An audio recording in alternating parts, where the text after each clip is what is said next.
મલકની બધી મજા એ મને કડવી લાગે જો ને ગાગડા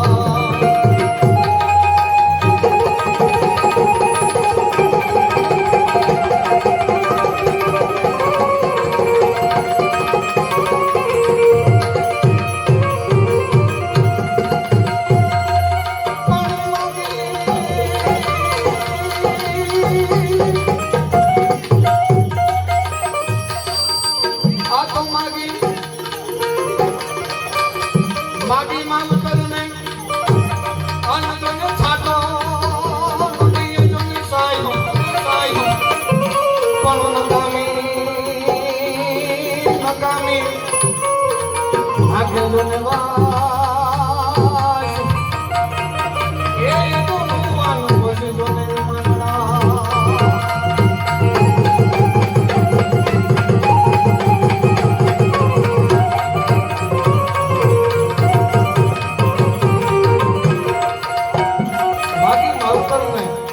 છાંટો નો દિયે સાય નકામી નાકે વાય સીધું મોવા પછી માંડડા અહીંયા જડો વિનાનો આઈટમાં પછી જગતો જાય બાપા હરાજ નાખે હું થાય એ તો મોવા પછી માંડડા એવા સાધુ સંતોની હાજરી છે કારણ અમારા ભાવનગર રાજકવિ ભીગરસિંહ બાપુ ખૂબ સરસ રીતે એક ત્રિભંગી છંદની માલિકા એટલે કેવી રીતે જીવન त्रिभंगी छंदी मालिका वर्णन करे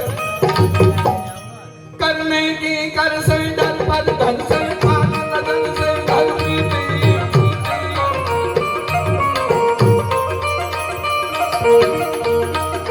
करने की कर से डर पर धन से पान लगन से धन प्रीति जब सामने कर से पान मर से जग से मन प्रीति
सब जोट सजाई संत जुदाई देह जलाए संसारा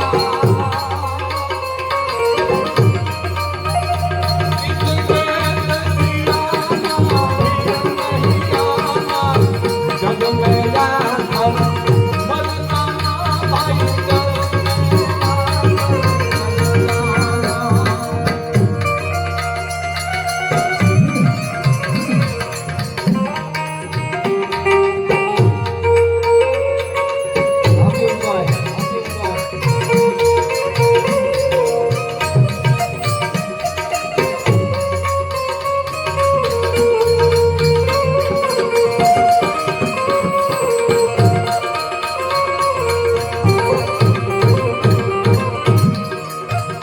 कवि कैसे कि आ दुनिया केवी छे दुनिया तो रंगी तरक तो रंगी स्वागत संगी ये कंगी दुनिया तो रंगी तरक तो रंगी स्वागत संगी ये कंगी हो जा सत्संगी तो रूप संगी कहन संगी रंगी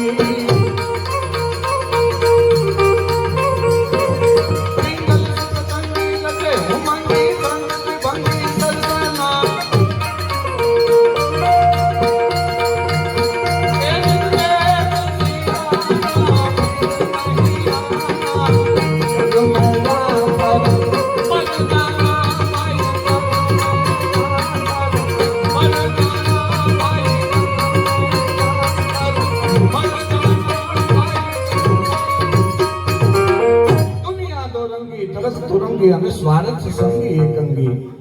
તો કવિ કે કરવું શું કે હો જા સત્સંગી દૂર કૃસંગી અને ગ્રહે ને ટંગી જમજંગી. ભાઈ હવે જવા દે પાછું સંગીત આવે ને તે ભાષા લઈ. પિંગલ શુક્ર સંગી રચે ઉમંગી આ છંદ ત્રિભંગી સરસાના ચિત છે આના જગને આખત વરજાના. અહીંથી હવને હવ વયું જવાનું છે, કોઈ ઉંમર પટ્ટો બાંધીને આવ્યા નથી. એક આત્માને શ્રદ્ધાંજલિના ભાગરૂપી કોઈ ગાઈને, કોઈ બોલીને, કોઈ વગાડીને, કોઈ સાંભળીને એક દિવ્ય આત્માને શ્રદ્ધાંજલિના ભાગરૂપે હું અને તમે આજના આ કાર્યક્રમમાં મળ્યા છે. ચારની સાહિત્યનો, લોક સાહિત્યનો મારો વિષય છે, વાર્તાનો વિષય છે. બને એટલું વાત ઉપર ધ્યાન દેજો, મારી ઉપર ધ્યાન દેજો, એટલે મને સમજવામાં તમને મજા આવશે, તમને સમજવામાં મને મજા આવશે. કારણ કે ચારની સાહિત્યનો એક દુઓ છે કે સાજન વહાં ગાઈએ કે જહાં હોય સુજાન. ક્યાં જઈને બોલવું, કોની સામે બોલવું, ક્યાં ટાણે બોલવું, ક્યાં પ્રસંગમાં બોલવું, ક્યાં સમાજ સામે બોલવું, કઈ જગ્યાએ બોલવું. સાજન વહાં ગાઈએ કે જહાં હોય સુજાન. પછી અધૂરા દુઆ પૂરા કરે અને પૂરા કરે વખાણ. અહીંયા સાજન વહાં ગાઈએ કે જહાં હોય સુજાન એવો સમજવા વાળો વર્ગ. હા, મામા ડાયરો આહિર કુળો અવની અને નહોદ હમીર વિયા. પછી દેવકી જીનો દીકરો કાક ઓલા કંસને હાથ કપા કરે. આ દુનિયા જાકારા દીએ અને ઘરમાં રાખે નહીં રાણ, પણ માથા હાટું બોલવે એ બધા આહિરના એંધાણ. એવો આહિર સમાજ મારી સામે બેઠો છે. મારે એક બે પ્રસંગો કેવા છે, માતાઓ બહેનોની હાજરી છે. એટલે વાત માં તમને જ્યાં મજા આવે ત્યાં તાલી પડકારો હોકારા દેતા રહેજો. એટલે મને એમ થાય કે જે હું બોલું છું ને બરોબર બોલું છું, ઠેકાણે જાય છે. બાકી એક ભાઈના પગમાં હરોપ કર્યો, ખડ ખડ ખડ ખડ દાંત કાઢવા માંડ્યો. હરોપ બીજી વાર કર્યો તો ગોટા વળી ગયો, એટલા દાંત કાઢ્યા. એટલે હરોપને એમ થયું કે મારી નાઈટમાંથી ઝેર વયું ગયું, કે માણસ મરી જવો જોઈએ, એટલે દાંત ક્યાં કાઢે. હરોપે લાલ ચણોથી જેવી આંખું કરી અને લાલ ચણોથી જેવી આંખું કરી અને ફૂફાડો મારી અને ભાઈના પગમાં ત્રીજી વાર કર્યો. પછી તો હરોપે ઘોડી ચડાવીને સામો બેઠો ગયો, હવે દાંત કાઢી દે. તા તો ઓલો ગોટા વળી જાય, એટલા દાંત કાઢ્યા. પછી તો હરોપે લોટપોટ થઈ ગયો, મોઢે પીણા નીકળી ગયા, લોટપોટ થઈને ફોન ચડાવી અને સામે બેઠો. હવે જેના પગમાં હરોપ કડતો હતો ને એની ગોઠણેથી સ્ક્રૂ ખોલી અને પગ નોખો કર્યો. પગ લાકડાનો હતો. પગ ગોઠણેથી સ્ક્રૂ ખોલી અને નોખો કર્યો. એ પગ લાકડાનો હતો. એ હરોપને માર્યો, હરોપની બોડી બોહી નહીં. એમ અહીંથી અમે હારો દુઓ કહીએ, હારી વાત કહીએ, હારો છંદ ગાઈએ, હારી તમારી એકાદી વાર્તા કહીએ, તમારી હારમાં એકાદું સારું ભજન ગાઈએ. તમારા તરફથી તાલી પડકારો હોંકારો અમને ન મળે ને તો અમને એમ થાય કે અમારામાં કડા વહી ગઈ, કે માણસ લાકડાનો છે, ને હલે ને ચલે ને ડોલે ને બોલે ને. એટલે કીધું કે સાજન વહાં ગાઈએ કે જહાં હોય સુજાન. અને બાપુ અહીંયા તો બોલ બોલ અમોલ હે, મત તોલે તો મત બોલ વાળી છે. એક શબ્દ વજન વાળો છે. કારણ કે શબ્દ એક શોધો ત્યાં સહિતા નીકળે, ત્યાં કૂવો ખોદો અને સરિતા નીકળે. હા, અલગ તાસીર છે આપણી આ ધરાની કે જ્યાં સાહેબ મહાભારત વાવન ગીતા નીકળે. એટલું નહીં પણ ધબકે છે લક્ષ્મણ કેરી રેખાઈઓજી કે જ્યાંથી હજુ રાવણો જેવા પણ બીતા બીતા નીકળે. એટલું નહીં પણ જનક જેવા કોક બાપ અહીંયા આવી અને હળ હાકે તો હજી સીતાજી નીકળે. શબ્દ એક શોધો અને સહિતા નીકળે. હજુ તાસીર છે આ ધરાની કે જ્યાં સાહેબ મહાભારત વાવન ગીતા નીકળે. એક માને શ્રદ્ધાંજલિ દેવા મળ્યા છે. યુવાન વર્ગ મારી હરોળના ઘણા બેઠા છે. હરેક પ્રોગ્રામની માલિકો, દરેક પ્રોગ્રામની માલિકો અમે એકાદી વાત મૂકતા જતા હોય, પણ આજ માને શ્રદ્ધાંજલિ દેવા મળ્યા છે એટલે હું શરૂઆતમાં જ વાત લઈ લઉં. યુવાન વર્ગ મારી હરોળના ઘણા બેઠા છે. બે હાથ જોડી અને વિનંતી કરું મિત્રો, વાતમાંથી ધ્યાન દેજો. બે હાથ જોડી અને એક નાના ભાઈ તરીકે વિનંતી કરું, તમારી ઘરે તમારી જનેતા જીવતી હોય તો બને એટલી સેવા કરી લેજો. બાકી 45 વટાવ્યા પછી બહુ પસ્તાવો થાય. એ હોકારો, એ પ્રેમ, એ જગતના ચોકની માલિકા સાહેબ કોઈની તાકાત નથી મને તમને આપી શકે. મારો માં છે આ સાંભળા ઉતારી અને જનેતાના પગની માલિકા પગરખા તરીકે નાખ દઈને તો જિંદગી ભરનું ઋણ નો ચૂકી હતી. એ માં છે. મોઢે બોલું માં અને મને હાચે નાનપણ સાંભળે. પછી મોટો કેરી મજા મને બધી કડવી લાગે. કાગડા જેથી મોઢા ફાડી અને માવડી તેથી છોરુડા દીએ સાર. અને ત્યારે ધરતીએ ધાવણ જરે અને વાદળીએ વરસા મેઘ એટલું નહીં પણ અમારો કવિ કાક તો એમ કે દિયા માસ ગળે અને જેને હાડે રેવાયા કરે પણ જેની માતા જાય મરે એને કેમ વિહરીએ કાગડા. સાહેબી 36 વર્ષિયાની માલિકા રોયો. માના મણા માથે બેહી અને એ કવિ કાગ બાપુ અમારો 36 વર્ષિયાની માલિકા માના મણા માથે બેહી અને રોયો અને એક મણામાં તો અદ્ભુત ઉલ્લેખ કર્યો કે માં હું શિવની તપસ્યા કરું તો મને શિવ મળે. ભાઈ રહેવા દે ઘડીક વાર એ ભલ પડ્યા ભલે. ચારણ મણા માથે બેહી કે માં હું શિવની તપસ્યા કરું તો મને શિવ મળે. માં હું રામની તપસ્યા કરું તો મને રામ મળે. માં હું કદાચ કૃષ્ણની તપસ્યા કરું તો કદાચ કૃષ્ણ આવીને મળવો હોય તો મળે. પણ હે મારી માં ધાનબાઈ હું ગમે એટલી તપસ્યા કરું માં મન તારો તુકારો ન મળે. એ કવિ કાગ બરહિયાની માલિકા કે ભગવો તને ભજતા અહીંયા મને માહેશ વરે આવીને મળે પણ મળે નહીં. એક જ માં મને કરોડ ઉપાય કાગડા માં નો મળે સાહેબ. એ પ્રેમ નો મળે, એ હોકારો નો મળે, તાકાત નથી સાહેબ મને તમને આપી હગે. હા બધાય ગોર કરે છે. ડુંગરથી ધરતી ઘાટ ઢોળતી પડતી પડતી કાખળતી પડતી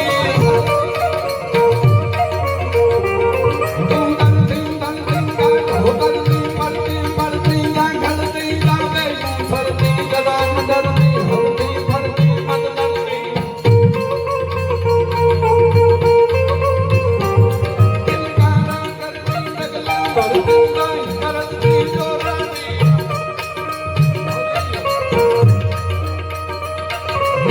હલકાની જોનમ વાળી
દો રંગી તરક તુરંગી અને સ્વાર્થ સંગી એક અંગી બબે કોઈ રાગું રાંધે રાજીયા. અરે છતને તો હવ છાંયો કરે, પછી અછતને કોણ આપે, પછી અજો કે ઓલાણી તો ટાઢીને કોણ તાપે. અહીંયા સતને હવ છાંયો કરે અને અછતને કોણ આપે. સત જે ખમી ગયા છે, જે પામી ગયા છે, જેને કાંઈક લઈ લીધું છે, હા ઘડીક વાર ચોરે બે માતાઓ બહેનો હોય એ બધા ઘરે ખરખરે આવે, આદમી હોય એ ચોરે ચોરે ડાયરો ભરાતો, એ અકડે ઠટ ડાયરો એ ચોરાની માલિકમાં બેઠેલા ચારણ બારોટોની વાર્તાઓ હાલે, ચા પાણી હાલે, કાવા કહુંબા હાલે, એ ડાયરો અકડે ઠટ બેઠો તો. પણ હવે આપણા એવા નિયમ હતા કે જેની કીરે મરણ થઈ જાય અને મહેમાનો જેટલા આવ્યા હોય ને એ કુટુંબના બબે 5-5 જણા હવના બાવડા પકડી અને બબે 3-3 મહેમાનને હવની ઘીરે જમવા લઈ જાય. કરજાણીને ઘીરે જમવાનું ન હોય, ખાલી બે માતાઓ બહેનોનું જમવાનું હોય, બાકી મહેમાનો હોય એને હવની ઘીરે મહેમાનો ને કુટુંબના જનો હોય એ બાવડા પકડી અને હવની ઘીરે લઈ જતા હતા. ને એમાં બપોરનું ટાણું થયું, આ ડાયરામાંથી એક આદમી ઊભો થઈ અને કીધું કે બાપા આ 2-3 મહેમાનો છે ને, હાલો આપણી ઘીરે બપોરા કરશું. બીજા 2 જણા ઉભા થયા, એને 2-3 મહેમાનોના બાવડા પકડ્યા. પાછા 2 જણા ઉભા થયા, એની 2 જણાના બાવડા પકડ્યા. પણ ખાનદાની માણહરભાઈ આયર કરી આ દ્રશ્ય જોવે છે. થોડીક પરિસ્થિતિની છપાટ લાગી ને એટલે થોડોક હૃદયમાં ઘા લાગ્યો. ઘટાનો મારી ઘીરે કાંઈ છે નહીં, 2 મહેમાનને મારે ઘીરે જમવા લઈ જાવ.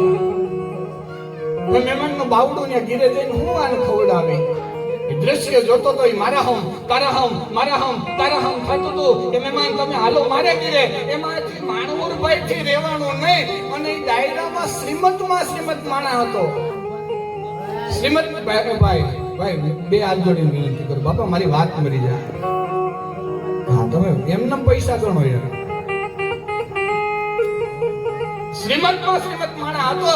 એ માણવરભાઈએ એ શ્રીમત માણાનું બાવડું પકડ્યું અને કીધું કે ભાઈ તમે મારે ઘીરે જમવા આલો. એટલે ગામના કુટુંબના જનો કે બાપા માણવરભાઈ ઘીરે કાંઈ નંબરે, કારણ કે ગામમાં રહેતા હોય, કુટુંબમાં રહેતા હોય, ખબર હોય કે સમયની છપાટ લાગી. માણવરભાઈ પોતે ખાનદાની માણસ, કાકારી પોતાના લોહીમાં છે. માવડુરભાઈ બાવડું પકડ્યું છે, પણ એવડો મહેમાન એની ઘીરે હચવા હે કે નહીં હચવાય? ગામનો વિચાર કર્યો કે માણવરભાઈ એક કામ કરો બાપા, એ મહેમાનનું છે ને હું આ 2 મહેમાન લઈ જાઉં ને, અમારે થોડું છે ને આપણું જ્ઞાતિનું વ્યવહારિક કામ છે, એટલે આ મહેમાનનું બાવડું મૂકી દો, આ મહેમાનને હું મારી ઘરે જમવા લઈ જાઉં. કે ના બાપા હું આયર તો દીકરો છું, બાવડું પકડ્યું છે, મારાથી બાવડું મુકાય નહીં. જો તમારે કામ હોય તો મહેમાનને જમાડીને હું પાછો તમારી ઘરે પાછો મૂકી જાય. એ ટૂંકમાં વાત કરું તો એ મહેમાનનું બાવડું પકડી અને માણવરભાઈ ઘરે જમવા લઈ જશે. ઢોલિયો ટાયરો, ગોદડું પાથરું કે તકિયા દીધા, પાણીનો કળશો ભરી દીધો અને રહોડામાં જઈ અને આયરાણીને કીધું મહેમાનને જમવા લઈ આવ્યો છું, જોઉં છું. આયર તમને ખબર હતી કે આપણા ઘરમાં કાંઈ નથી, 2 દીથી દીકરાને ધંધે મોકલ્યો છે, કઈક કામ ગોતવા મોકલ્યો.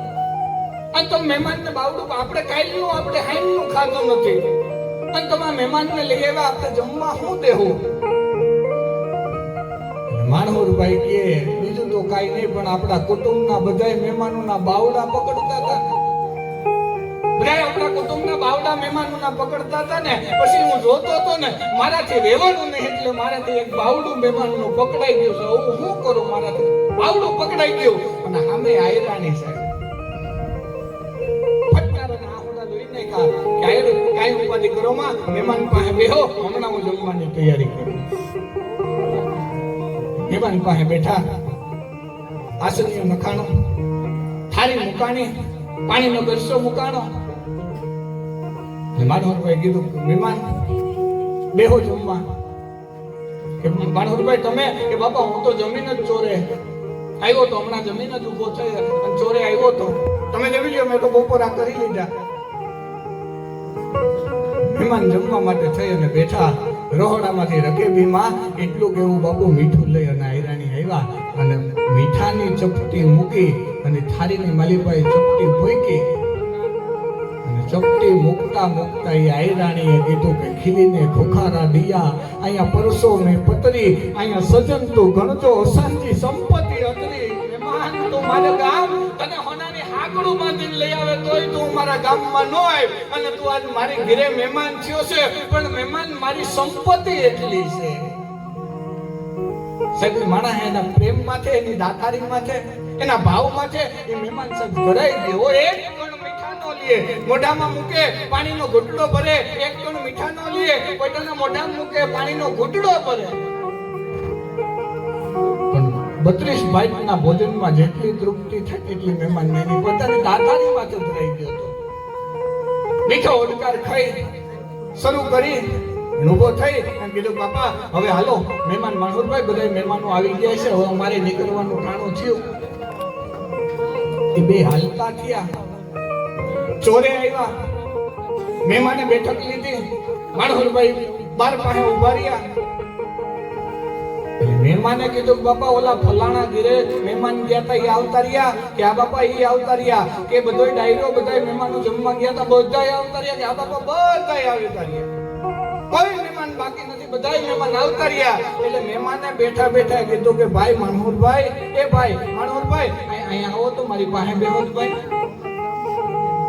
માનહુરભાઈ ધ્રુજવા માંડ્યા, હું આગળ હું કહે મારે ઘરથી કઈ વાત કરશે, આગળ મને મારું હું કહે, હું ખાલી મીઠું ખવડાવી અને લઈ આવ્યો, આગળ મારી કઈ વાત કરશે. એટલે માનહુરભાઈ ધ્રુજતા ધ્રુજતા જઈ અને મહેમાન પાસે બેસી ગયા.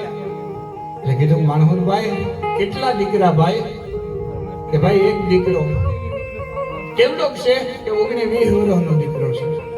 આપણે ઘરે જમવા ગયા, દીકરો કે દેખાણો નહીં, કે બાપા વ્યવહારિક કામથી બહાર મોકલ્યો છે, એમ બહાર મોકલ્યો છે, 19-20 વર્ષનો છે. કે હા, તો કે ડાયરો સાંભળો છો? કે આ બાપા સાંભળીએ છે.